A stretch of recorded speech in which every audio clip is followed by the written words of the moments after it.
حضور کے جسم سے خون کا فوارہ چھوٹا، آپ بے ہوش بھی ہو گئے۔ اصطلاح قرآن میں شہید نہیں ہے۔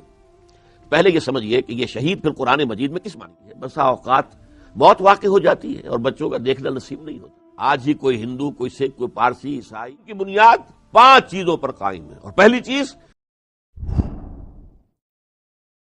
معزز ناظرین اور محترم خواتین، السلام علیکم ورحمۃ اللہ وبرکاتہ۔ آپ کے علم میں ہے کہ اب ماہ محرم الحرام کی آمد ہے، اور یہ جو ایام ہیں، ذی الحجہ کے آخری ایام اور محرم الحرام کے ابتدائی ایام، ان میں 3 نہایت اہم واقعات ہوئے ہیں شہادت کے۔ 10 محرم الحرام کو حضرت حسین رضی اللہ تعالی عنہ اور ان کے جانثار، ان کے ساتھی، ان کے اعزاء اور اقربا شہید ہوئے۔ 1 محرم الحرام خلیفہ ثانی فاروق اعظم حضرت عمر رضی اللہ تعالی عنہ کا یوم شہادت ہے۔ 18 ذی الحج خلیفہ ثالث حضرت عثمان غنی رضی اللہ تعالی عنہ کا یوم شہادت ہے۔ ان ایام میں ان موضوعات پر تقاریر کا ہونا اور تقاریب کا منعقد کیا جانا بالکل فطری بات ہے۔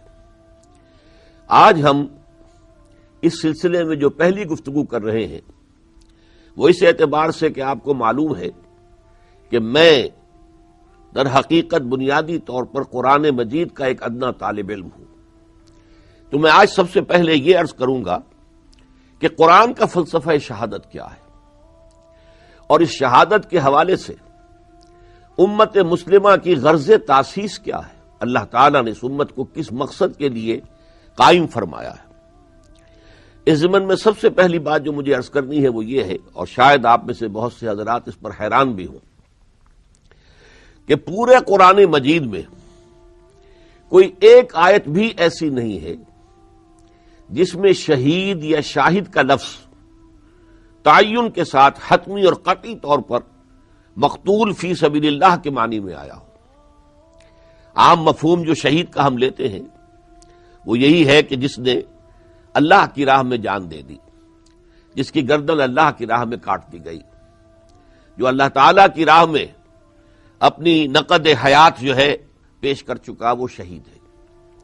لیکن جیسا کہ میں نے عرض کیا، یہ شاہدہ، شاہدن، شہدہ یشہدو، شاہدن، شہیدن، یہ بے شمار مرتبہ یہ الفاظ قرآن مجید میں آئے ہیں کہ سوائے ایک مقام کے، وہ سورہ بنی اسرائیل کی ایک آیت ہے، سورہ آل عمران کی ایک آیت ہے، جس میں امکان ہے، وہاں بھی قطعی اور یقینی طور پر نہیں، بلکہ امکان ہے کہ وہاں معنی جو ہے شہید کے یا شہداء کے وہ مقتول فی سبیل اللہ کے لیے لیے جائیں، ورنہ اللہ کی راہ میں قتل ہونے کے لیے قرآن مجید میں ہر جگہ لفظ قتل ہی آیا ہے۔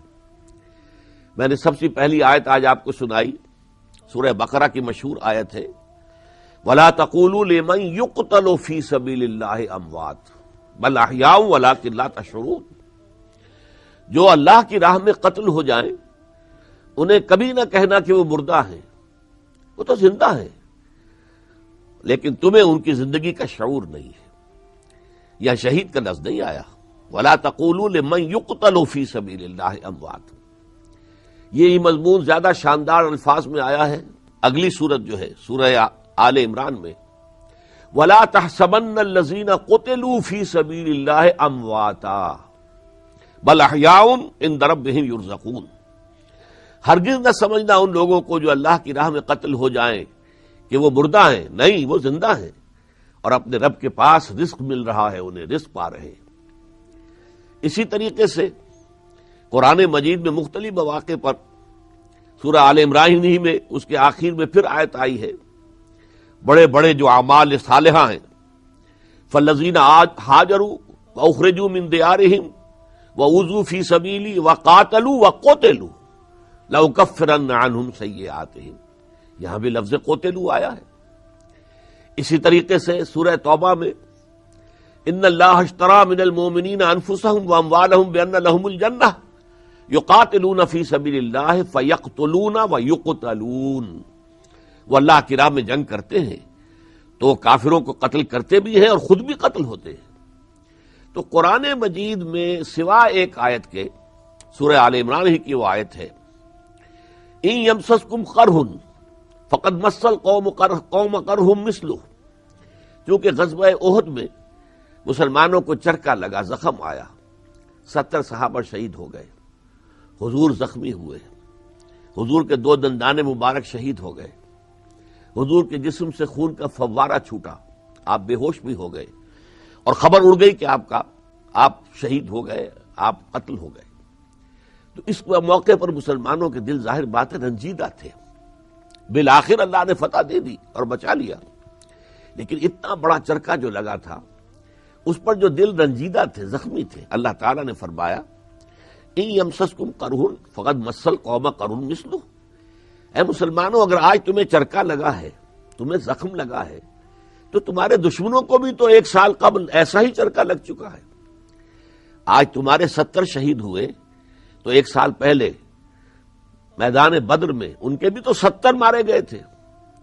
پھر تمہارے ہاں کوئی بہت بڑے سردار جو ہے وہ قتل نہیں ہوئے، شہید نہیں ہوئے، سوائے حضرت حمزہ رضی اللہ تعالی عنہ کے، لیکن وہاں تو اکثریت جو ہے وہ قریش کے سرداروں کی تھی، چوٹی کے سردار۔ ابو جہل مارا گیا، عتبہ ابن ربیعہ مارا گیا، عقبہ ابن ابی معیط مارا گیا، امیہ ابن خلف مارا گیا، بڑے بڑے چوٹی کے سردار سب مارے گئے۔ وہ تو ایک ابو سفیان بچ گیا، اور وہ اس لیے بچ گیا کہ وہ قافلہ لے کے گیا ہوا تھا، وہ جنگ میں شریک نہیں تھا، اور اسی لیے بعد میں پھر اسی کے ہاتھ میں قیادت آ گئی اور قریش کی سیادت جو ہے وہ اسی کو نصیب ہو گئی۔ بہرحال اس پر اللہ فرماتا ہے کہ رنجیدہ نہ ہو، غمزدہ نہ ہو، ان یمسسکم قرح فقد مس القوم قرح مثلہ وتلک الایام نداولها بین الناس، یہ جو دن ہے یہ ہم لوگوں کے مابین الٹتے پلٹتے رہتے ہیں، کبھی اونچائی ہے تو کبھی نیچائی بھی ہے، کبھی فتح ہے تو کبھی شکست بھی ہے، تاکہ سرد و گرم کا تجربہ ہو جائے، جسے آپ کہتے ہیں سرد و گرم چشیدہ۔ اگر اچھے ہی اچھے حالات رہیں تو پھر کردار میں پختگی کہاں سے آئے گی، صلابت کہاں سے آئے گی، کردار جو ہے اور کریکٹر کے اندر ایک آہنی کیفیت کیسے پیدا ہوگی۔ تلک الایام نداولها بین الناس ولیعلم اللہ الذین آمنوا ویتخذ منکم شہداء، اور یہ اس لیے اللہ تعالیٰ نے تم پر آزمائش بھیجی ہے تاکہ ایک تو اللہ تعالیٰ اچھی طرح دیکھ لے کون حقیقی مومن ہے، جو ہر حال میں ثابت قدم رہتے ہیں، ہر حال میں کھڑے رہتے ہیں، جن کے دلوں کے اندر ایمان بہت گہرا اتر چکا ہے، اور تم میں سے کچھ لوگوں کو شہید کروا لے اور مرتبہ شہادت کے اوپر ان کو جو ہے فائز کروا دے۔ صرف یہ ایک آیت ہے پورے قرآن مجید میں جس میں یتخذ منکم شہداء، حالانکہ یہاں بھی دوسرے معنی ہو سکتے ہیں جو میں بعد میں عرض کروں گا، لیکن یہ کہ یہاں اس کا امکان ہے کہ یہاں لفظ شہید سے مقتول فی سبیل اللہ مراد لیا جائے۔ اب آئیے، اگر قرآن کی اصطلاح جو ہے اللہ کی راہ میں گردن کٹوا دینے، اللہ کی راہ میں اپنی زندگی دے دینے، اس کی اصطلاح قرآن میں شہید نہیں ہے، پہلے یہ سمجھیے کہ یہ شہید پھر قرآن مجید میں کس معنی میں آیا۔ دیکھیے، شہدہ یشہد شاہد، اس کے معنی لغت میں بنیادی طور پر ہے موجود۔ شاہد آتا ہے غائب کے مقابلے میں، شاہد و غائب، شاہد وہ ہے جو موجود ہے اور جو نہیں ہے وہ غائب ہے۔ پھر جو شاہد ہوتا ہے وہ دیکھتا بھی ہے کیا واقعہ ہے، کیا حالات ہو رہے ہیں، لہذا اس میں دیکھنے کا مفہوم بھی شامل ہو گیا۔ پھر اگر کوئی وہ بڑی ہستی ہے تو وہ اگر دیکھ رہی ہے تو اس میں نگرانی کا مفہوم شامل ہو جائے گا کہ بڑی شخصیت ہے، وہ اگر دیکھ رہی ہے تو وہ نگرانی کر رہی ہے۔ چوتھے معنی، ظاہر بات ہے کوئی حادثہ ہے، کوئی وقوعہ ہے، کوئی جھگڑا ہوا ہے، تو جو وہاں موجود ہوگا وہی تو عینی گواہ ہوگا، لہذا یہاں سے گواہ کے معنی میں آیا کہ شہادت کے معنی گواہی۔ اب یہ معلوم ہے آپ کو قرآن مجید میں شہادت کا نصاب دیا گیا ہے۔ اگر تم کوئی مستقبل کا سودا کرو، لین دین کرو، تو اس کو لکھ لیا کرو اور اس پر شہید بنا لیا کرو، گواہ بنا لیا کرو، یا تو تم میں سے 2 مرد ہو، یا اگر نہیں تو پھر 1 مرد اور 2 خواتین۔ تو یہاں شہادت کے معنی گواہی۔ اور اس سے بھی آگے چلیے، آپ کا کوئی دوست ہے، مددگار ہے، مخلص ہے، اگر آپ پر کوئی مصیبت کسی جگہ آ گئی ہے، اگر وہ موجود ہوگا تو مدد کرے گا. لہذا شاہد سے مراد مددگار کے بھی ہے. اب یہ میں نے 4-5 معنی آپ کو بتائے. بنیادی معنی موجود ہونا، جو موجود ہوتا ہے وہ دیکھتا بھی ہے. موجود کے لیے میں آپ کو ایک قرآن مجید کی آیت سنا دوں. ولید بن مغیرہ پر اللہ تعالیٰ نے اپنے احسانات کا ذکر فرمایا. ذرنی ومن خلقت وحیدا وجعلت له مالا ممدودا وبنین شہودا. چھوڑو اے نبی مجھے اور اس شخص کو جس سے میں نبٹ لوں گا. ولید بن مغیرہ کا ذکر یہاں ہو رہا ہے، جسے میں نے بہت سا مال دیا، اور مال بھی پھیلا ہوا ہے. اس کی جائیداد مکے میں بھی تھی اور طائف میں بھی تھی. بڑا سردار تھا، بہت مالدار تھا. اور مال کے علاوہ میں نے ایک اور احسان اس پر کیا، وہ بیٹے دیے جو موجود رہتے ہیں سامنے. یہ اصل میں یہاں بنین شہودہ میں خاص کیا لفظ ہے کہ ایک تو یہ کہ اللہ نے کسی کو بیٹے دیے ہیں، لیکن وہ بیٹے تلاش معاش میں کہیں گئے ہوئے ہیں. کوئی دبئی چلا گیا ہے، کوئی کہیں اور چلا گیا ہے، کوئی امریکہ چلا گیا ہے، اور گھر میں جو ہے اب سناٹا ہے، بوڑھا بوڑھی رہ رہے ہیں. تو بیٹے تو دیے اللہ نے، لیکن بیٹے سامنے موجود نہیں. بڑی حسرت ہوتی ہے. بسا اوقات موت واقع ہو جاتی ہے اور بچوں کا دیکھنا نصیب نہیں ہوتا. اس کے برعکس اللہ نے اتنی آسودگی دی ہو، ایسے حالات اچھے ہو کہ گھر میں رہتے ہوئے اللہ تعالیٰ رزق دے رہا ہو، تو بیٹے سامنے رہیں گے، آنکھوں کی نگاہوں کے سامنے رہیں گے. لہذا فرمایا بنینا شہودا، ہم نے اسے بیٹے دیے جو موجود رہتے ہیں سامنے. اسی طریقے سے شہود کے معنی دیکھنے کے جو میں نے عرض کیا، تو یہ بھی آخری پارے کی جو صورت ہے جس میں کہ وہ جو اہل ایمان جو موحدین تھے انہیں زندہ آگ میں جلایا گیا. اصحاب الاخدود، قتل اصحاب الاخدود الذین، وہ لوگ کہ جو اہل ایمان موحدین جو ہے انہیں ستا رہے تھے. وہم علی ما یفعلون بالمؤمنین شہود، آگ کی خندق کھود دی گئی تھی اور اس میں آگ بھر دی گئی تھی، اور اس کے اندر جو ہے لوگوں کو، اور جو موحدین تھے حضرت عیسیٰ علیہ السلام کے ماننے والے. یہ ایک یہودی بادشاہ تھا ابو نواس، جس کے ہاتھوں یہ پرسیکیوشن ہوئی تھی شدید ترین حضرت مسیح علیہ السلام کے ماننے والوں کی، جو موحد تھے اس وقت تک. ابھی تسلیس کا ان کے اندر جو ہے چرچا نہیں ہوا تھا، وہ اصل میں موحد تھے. انہیں جلایا، اور پھر یہ کہ نہ صرف جلایا بلکہ خندق کے کنارے بیٹھ کر تماشا بھی دیکھ رہے تھے، کیسے چیخ پکار کر رہے ہیں، کس طرح کا حال ان کا ہو رہا ہے، تماشا کر رہے تھے. وہم علی ما یفعلون بالمؤمنین شہود، تو وہاں موجود بھی تھے، دیکھ بھی رہے تھے. تیسری بات میں نے آپ سے عرض کی گواہی، اور یہ لفظ جو ہے قرآن مجید میں بہت مرتبہ آیا ہے. یہ تو میں نے ابھی آپ سے مثال بھی عرض کر دی کہ شہادت جو ہے وہ در حقیقت اگر کوئی لین دین کا معاملہ ہو رہا ہے، مستقبل کا سودا ہو رہا ہے، تو اسے لکھ لو، فاکتبوہ اذا تداینتم بدین الی اجل مسمى فاکتبوہ. اور اس کے اوپر یہ ہے کہ واستشہدوا علیہ شہیدین، 2 گواہ بنا لو. اب آئیے تیسری بات، شہادت بمانی مدد، یہ بھی قرآن مجید میں آیا.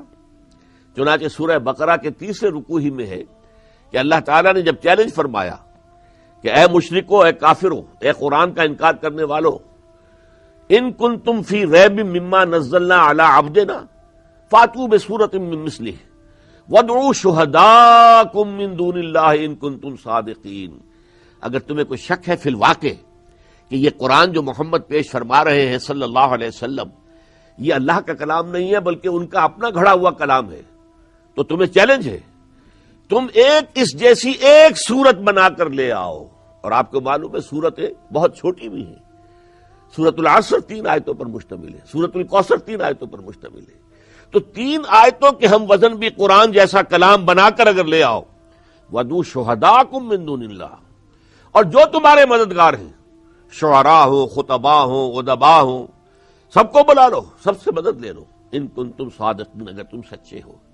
تو یہاں شہید کے معنی مددگار. اسی طرح سورہ فتح کے آخر میں فرمایا هو الذی ارسل رسولہ بالہدی ودین الحق لیظہرہ علی الدین کلہ وکفی باللہ شہیدا. وہی ہے اللہ جس نے بھیجا ہے اپنے رسول محمد کو صلی اللہ علیہ وسلم، وفداہ آباؤنا و امہاتنا، الہدا دے کر، قرآن حکیم دے کر اور دین حق دے کر، تاکہ غالب کرے اسے پورے کے پورے نظام زندگی پر. اور کفا باللہ شہیدا، اللہ کافی ہے ان کی مدد کے لیے. کوئی مدد کرے نہ کرے، کوئی مدد کرے گا اپنی فلاح کے لیے، اپنی اخروی نجات کے لیے، اپنی زندگی بنانے کے لیے، لیکن اللہ تعالیٰ ان کی مدد کے لیے کافی ہے۔ یہ میں نے لغوی جو مفہوم ہے اس کے اعتبار سے یہ مفاہیم ہے لفظ شہدہ یشہد و شاہد شہید۔ اب آئیے اصل میں قرآن مجید کا جو فلسفہ شہادت ہے وہ گھومتا ہے گواہی کے گرد۔ انبیاء اور رسول علیہم السلام کو جو اللہ تعالیٰ نے دنیا میں بھیجا، مبعوث فرمایا، ان کا فرض منصبی کیا تھا، وہ کس لیے بھیجے گئے؟ اس کے لیے جو اصطلاح ہے کار نبوت کے لیے وہ شہادت ہے، گواہی دینا۔ وہ سب سے پہلے خود گواہی دیتے تھے، اشہد ان لا الہ الا اللہ واشہد ان محمد الرسول اللہ، میں گواہی دیتا ہوں اللہ کے سوا کوئی معبود نہیں، اور میں گواہی دیتا ہوں کہ میں اللہ کا رسول ہوں۔ جیسے کہ حضور صلی اللہ علیہ وسلم نے بالکل ابتدائی خطبہ جب ارشاد فرمایا تھا، اپنے قریبی عزیزوں کو چونکہ حکم آیا تھا وَأَنذِرْ عَشِيرَتَكَ الْأَقْرَبِينَ، اپنے قریبی عزیزوں کو خبردار کر دیجئے، تو تمام بنو ہاشم کی دعوت کی، دعوت طعام، کھانا کھلایا، اور پھر کھڑے ہو کر آپ اپنی دعوت پیش کرنا چاہتے تھے۔ ابو لہب وغیرہ نے ہوٹنگ کی، شور مچایا، فقرے چست کی اور چلے گئے، بات نہیں سنی۔ لیکن حضور نے پھر چند دن کا وقفہ دے کر پھر حضرت علی سے رضی اللہ تعالی عنہ فرمایا، علی دعوت طعام کا پھر اہتمام کرو۔ پھر بلایا، تمام بنو ہاشم کھانا کھا کے جب فارغ ہو گئے تو اب آپ حضور کھڑے ہوئے۔ تو اس مرتبہ میں یہ عرض کیا کرتا ہوں کہ لوگوں کو شرم آ گئی کہ 2 مرتبہ کھانا کھا لیا ہے، اب تو یہ کہ سن لے کہتے کیا ہیں۔ اس پر حضور نے جو خطبہ دیا اس میں یہ الفاظ ہیں، واللہ الذی لا الہ الا ہو، اس اللہ کی قسم جس کے سوا کوئی الہ نہیں ہے، انی لرسول اللہ الیکم خاصۃ وإلی الناس کافۃ، میں اللہ کا رسول ہوں تمہاری طرف خاص طور پر کہ تم میں سے ہوں۔ هو الذی بعث فی الامیین رسولا منہم، تمہارا ہی ایک فرد ہوں، تمہارے ہی قبیلے سے میرا تعلق ہے، you are my kith and kin, تم میرے اعزا ہو، اقربا ہو، لہذا تمہارے لیے تو بالخصوص الیکم خاصۃ وإلی الناس کافۃ، اور پوری نوع انسانی کی طرف بھی میں رسول بنا کر بھیجا گیا ہوں۔ یہ شہادت گواہی، جیسا کہ آپ کو معلوم ہے آج بھی یہ گواہی جو ہے اسلام میں داخل ہونے کا شاہدرہ ہے۔ آج ہی کوئی ہندو، کوئی سکھ، کوئی پارسی، عیسائی، یہودی کہے اشہد ان لا الہ الا اللہ واشہد ان محمد رسول اللہ، اسلام میں داخل ہو گئی، یہ شاہدرہ ہے۔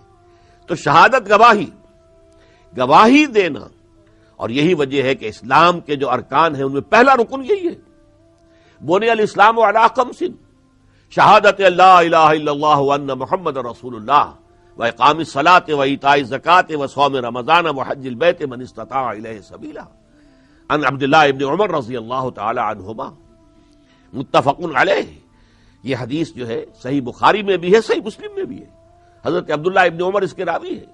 اسلام کی بنیاد 5 چیزوں پر قائم ہے، اور پہلی چیز شہادت اللہ الہ الا اللہ وان محمد رسول اللہ، گواہی دینا اس بات کی کہ اللہ کے سوا کوئی معبود نہیں اور محمد اس کے رسول ہیں صلی اللہ علیہ وسلم، اور نماز قائم کرنا، زکوٰۃ ادا کرنا، روزہ رکھنا رمضان مبارک کا، اور اگر صاحب استطاعت ہے تو حج کرنا اللہ کے گھر کا۔ تو یہ ہے گویا کہ نقطۂ آغاز، اسلام کا نقطۂ آغاز بھی شہادت ہے۔ اسلام میں داخلے کا شاہدرہ، داخل ہونے کے لیے جیسے دہلی سے پرے جمنا کے پار شاہدرہ تھا، لاہور میں بھی راوی سے پار جو ہے وہ شاہدرہ ہے، پہلے شاہدرے میں آپ آئیں گے جو دروازہ ہے تبھی تو شہر میں داخل ہوں گے۔ تو یہ شاہدرہ ہے اشہد ان لا الہ الا اللہ واشہد ان محمد رسول اللہ۔